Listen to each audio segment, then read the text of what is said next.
Hi, welcome back to another episode of Sapninga Let Us Dream Together. In today's video, we're going to be learning about earthquakes.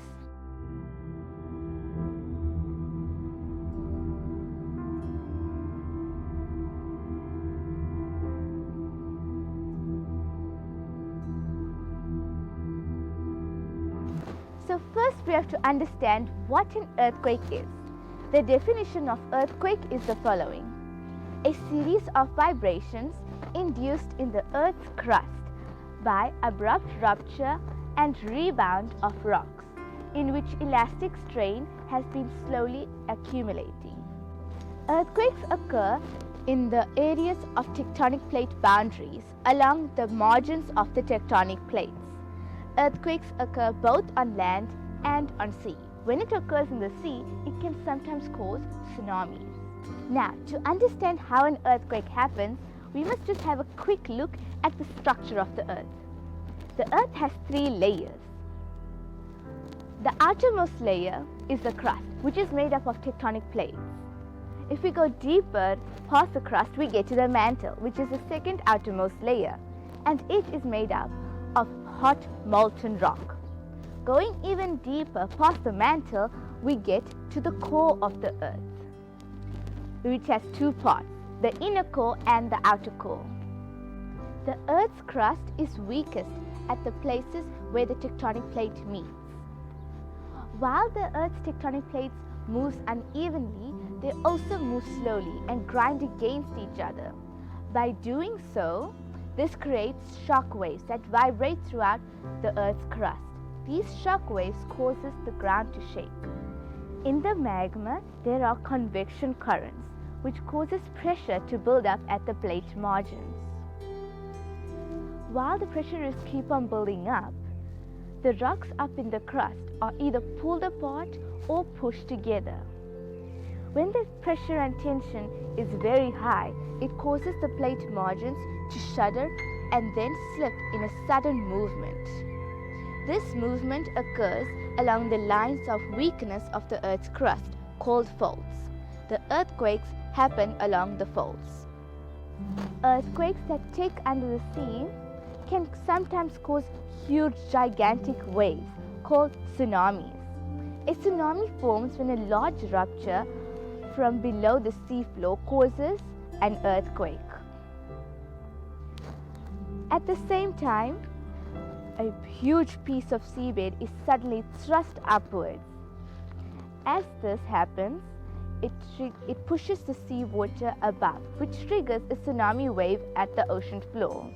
The sudden movement of thrust of water will set a series of high energy waves that will start traveling at the surface of the water at the speed of approximately over 800 kilometers per hour. When the tsunami wave approaches the shore, it starts to slow down, and as it does, its height increases.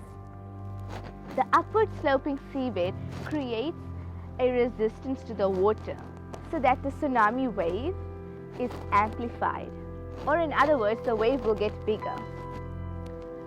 As the tsunami wave hits the shore, it doesn't usually break and collapse. Instead, it will continue to surge forward for a considerable distance, flooding the whole coast. The biggest tsunami ever recorded that had a run-up height of 524 meters happened at Lituya Bay, Alaska, on July 19, 1958.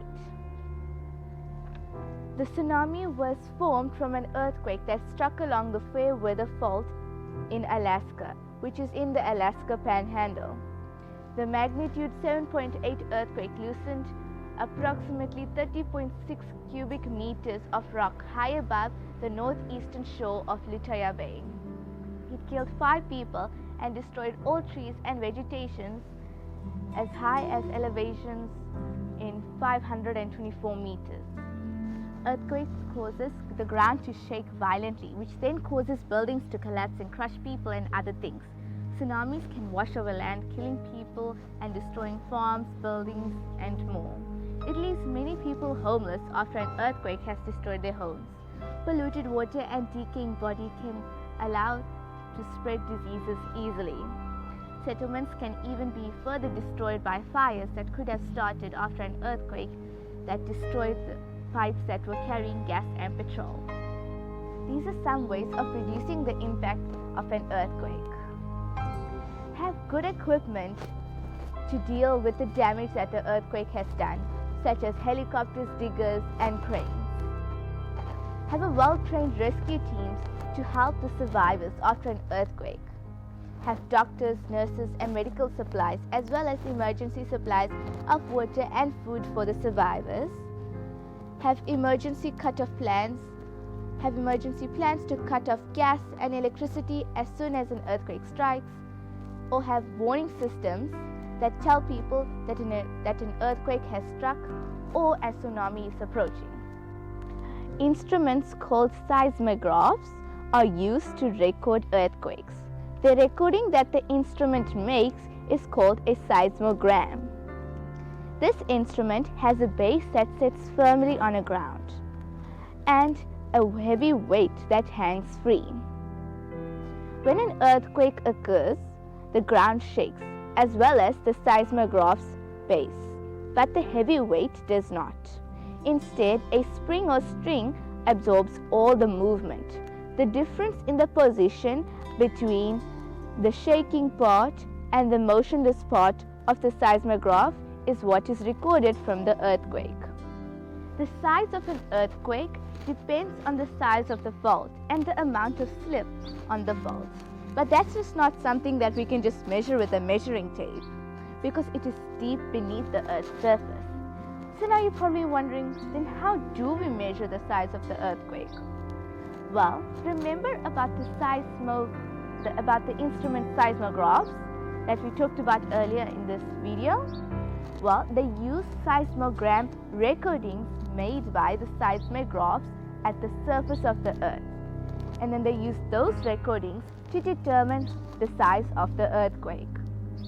The size of an earthquake is called its magnitude, and there is a magnitude for each earthquake.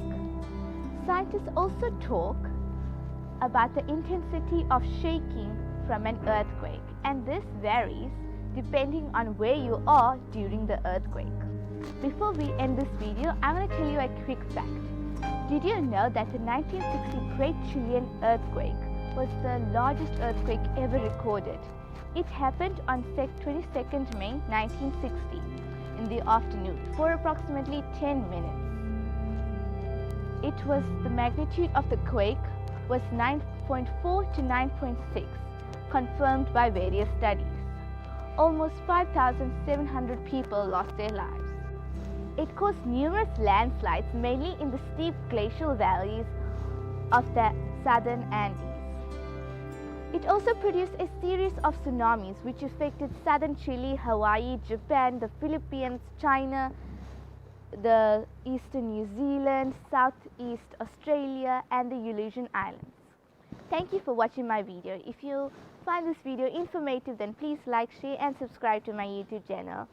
Till next time, signing off, Shoni. Bye-bye.